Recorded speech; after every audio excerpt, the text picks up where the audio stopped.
한국의 천재 개발자 최연수는 K코인을 개발했다. 국내에서 개발된 가상화폐로서는 이례적인 성과였다. 해외 거래소에 상장되자 K코인 가격은 폭등했다. 그런데 천정부지로 치솟던 K코인이 하루아침에 폭락했다. 개발자 최연수는 감쪽같이 사라졌다. 현수가 사라진 날 수상한 사람들이 현수의 하나뿐인 가족인 동생 현지를 찾아왔다. 최연수 씨 어디 있습니까? 누구시죠? 오빠와 함께 사업하는 사람들이라고 했다. 두 사람의 귀에는 M자가 새겨진 이어폰이 꽂혀 있었다. 그걸 어디서 본 것 같은데 기억이 나지 않았다. 발레리나인 현지는 국내 콩쿠르를 앞두고 있었다. 이 대회에서 우승하면 파리 발레단에 지원할 예정이었다. 오빠는 왜 하필 이런 중요한 때에 문제를 일으킨 건지 원망스러웠다. 어릴 때부터 오빠는 현지에게 족쇄 같은 존재였다. 오빠는 지능이 높은 천재였지만 말이 어눌하고 행동도 느려서 4살 어린 현지가 늘 오빠를 챙겨야 했다. 네가 무슨 천재야! 집에 가자, 오빠. 부모님은 늘 현지에게 오빠를 챙겨야 한다고 당부했다. 천재는 보통 사람과 다른 법이야. 사람 손이 많이 간단다. 엄마 아빠는 바쁘니까 네가 오빠를 챙겨주렴. 현지가 15살 때 부모님이 사고로 돌아가셨다. 현지는 비로소 오빠를 책임지지 않아도 됐다. 성인이 되고는 따로 살아서 크게 신경 쓸 일도 없었다. 오빠를 찾아온 사람들 때문에 신경이 쓰였다. 오빠는 전화도 받지 않았다. 사고치고 어디 틀어박혀 있겠지. 현지는 대수롭지 않게 생각하며 연습실로 향했다. 6시간 넘게 연습을 하다가 문득 일주일 전의 기억이 떠올랐다. 그날은 오빠의 생일이었다. 오빠는 보안이 철저한 고급 아파트에 살고 있었다. 현지는 현수의 집에 드나들 수 있도록 안내 데스크에 등록된 유일한 사람이었다. 하지만 현수가 현지가 집에 오는 걸 싫어해서 특별한 날이나 오빠가 부탁한 일이 있을 때만 미리 연락을 하고 잠깐 들르고는 했다. 오빠 생일이라 같이 밥을 먹으려고 오빠를 찾아갔다. 엘리베이터를 타려고 1층에 서 있는데 오빠네 집인 65층에서 엘리베이터가 내려왔다. 검은 정장을 입은 남자들이었다. 귀에는 M자 이어폰을 끼고 있었다. 두 남자는 오빠를 만나고 돌아가는 것 같았다. 집에 사람 오는 걸 싫어하는 오빠가 웬일로 사람들을 들였지? 올라가 보니 오빠는 꼼짝하지 않고 방에 앉아 있었다. 현지가 부르자 그제야 무겁게 몸을 일으켰다. 오빠는 평소 같지 않게 신경이 날카로웠다. 강아지 루시가 신이나 현지를 따라다니자 버럭 화를 내더니 그만 가라고 소리 질렀다. 그만 가! 루시 산책만 시키고 갈게. 됐어, 그냥 가! 그게 현지가 본 오빠의 마지막 모습이었다.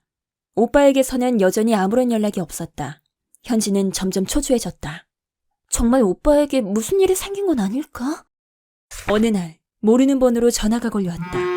현지가 전화를 받을까 말까 망설이는 사이 전화가 끊어지고 메시지가 왔다. 나 현수 친구 제리야. 기억나? 현수가 무슨 일이 생기면 연락하라고 네 연락처를 알려줬어. 만나서 얘기하자. 제리는 오빠의 유일한 친구였다. K코인 개발 초기부터 오빠와 일해왔는데 코인 가격이 폭락하고 오빠가 갑자기 사라졌다고 했다.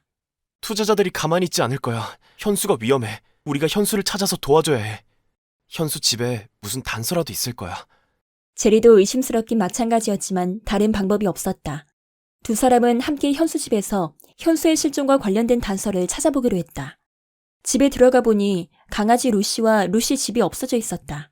마치 오빠가 자신에게 무슨 일이 벌어질지 알고 루시를 어딘가에 데려다 놓은 것 같았다.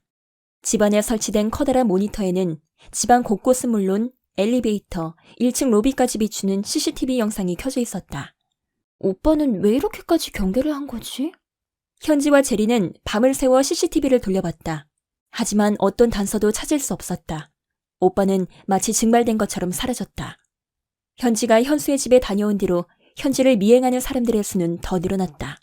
그들은 이제 모습을 감추려고도 하지 않았다. 현수 실종 10일째. 현지는 알람 소리에 눈을 떴다. 알람 내용에는 루시 찾아오기라고 써 있었다. 현지는 이런 알람을 설정해둔 적이 없었다. 혹시 오빠가? 혹시라도 놓친 단서가 있을까 해서 다시 오빠의 집으로 가 집안을 찬찬히 둘러봤다. 벽에 붙은 사진들 중 못 보던 사진이 있었다. 현지 동네에 있는 동물병원 앞에서 찍힌 루시의 사진이었다. 현지 외에 누구도 알아볼 수 없는 단서였다. 루시가 여기 있을지도 몰라. 현지는 바로 그 동물병원으로 찾아갔다. 역시나 그곳에 루시가 있었다. 그런데 수의사가 이상한 말을 했다. 오빠가 오늘 동생이 와서 데려갈 거라면서 딱 오늘까지만 맡기셨어요. 오빠는 이 모든 일을 예상했던 걸까? 루시만 맡겨두고 대체 어디로 사라진 거야? 오빠의 집에서 단서를 더 찾고 싶었지만 콩쿠르가 이틀밖에 남지 않은 시점이었다. 현지는 루시를 집에 두고 연습실로 향했다. 연습에 열중하고 있는데 제리가 연습실로 뛰어들어오더니 현지의 손을 잡아 끌고 밖으로 나갔다. 현지야, 갈 데가 있어. 어디? 빨리 가자. 중요한 일이야. 금방이면 돼. 제리는 현지를 차에 태우고는 차선을 바꿔 앞지르기를 하며 속도를 높였다. 제리는 오빠 일 때문에 오빠의 회사로 간다고 했다. 현지는 일방적인 제리의 행동이 못마땅했다. 그때 현지의 스마트폰이 울렸다. 오늘의 운세. 세상에 믿을 리가 드물구나.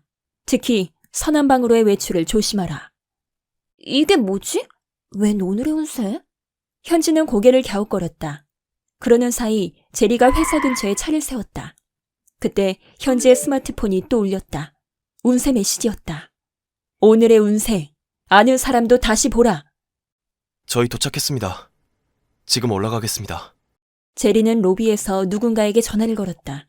현지를 붙잡고 엘리베이터를 타더니 4층 버튼을 눌렀다. 순간 현지는 눈앞이 번쩍하고 밝아졌다. 운세 메시지가 오빠가 보낸 메시지일지도 모른다는 생각이 들었다.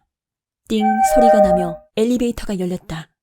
현지는 머릿속으로 하나, 둘, 셋을 세며 생각했다. 여기서 무조건 도망쳐야 돼. 암호화폐 코인 폭락 사태를 둘러싼 서스펜스 스릴러 코인. 이 콘텐츠가 도움이 되었다면 구독과 좋아요를 눌러주세요.